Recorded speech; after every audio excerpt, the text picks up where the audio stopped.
Mind maps என்றால் என்ன? ஒரு பாடத்தின் மையக் கருத்தை கொண்டு அதனுடன் தொடர்புடைய மற்ற முக்கிய தகவல்களை ஒன்றிணைத்து விஷுவலாக வரைபடத்தை மைண்ட் மேப் என்கிறார்கள். முழு வாக்கியங்களில் உள்ள கீவேர்டுகளை மட்டும் குறிப்பெடுத்து நினைவுபடுத்திக் கொள்வது மைண்ட் மேப்பின் நோக்கம். இது அறிவியல், சமூக அறிவியல் போன்ற பாடங்களுக்கு பொருந்தும். கணக்கு, நீளமான விளக்கங்கள் எழுத வேண்டிய பாடங்களுக்கு பொருந்தாது. மைண்ட் மேப் ஏன் உருவாக்க வேண்டும்?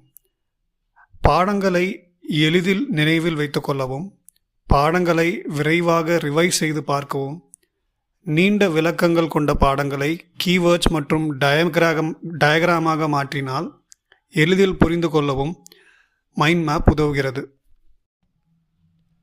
மைண்ட் மேப் உதாரணமாக ஃபோட்டோசிந்தசிஸ் என்ற தலைப்பில் மைண்ட் மேப் உருவாக்குவது எப்படி என்று பார்ப்போம்.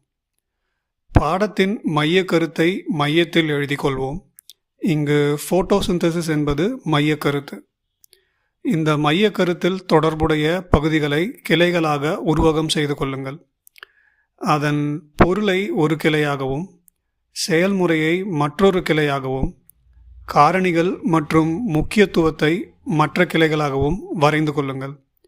தேவைப்பட்டால் டயக்ராம் அல்லது சிம்பல்கள் சேர்த்து கொள்ளுங்கள். உங்கள் mind map ready. Mind map எப்போது உருவாக்க வேண்டும்? ஒரு பாடத்தில் உள்ள முக்கிய தலைப்புகளை முழுமையாக புரிந்து கொண்ட பின் மைண்ட் மேப் உருவாக்குவது எளிதாக இருக்கும்.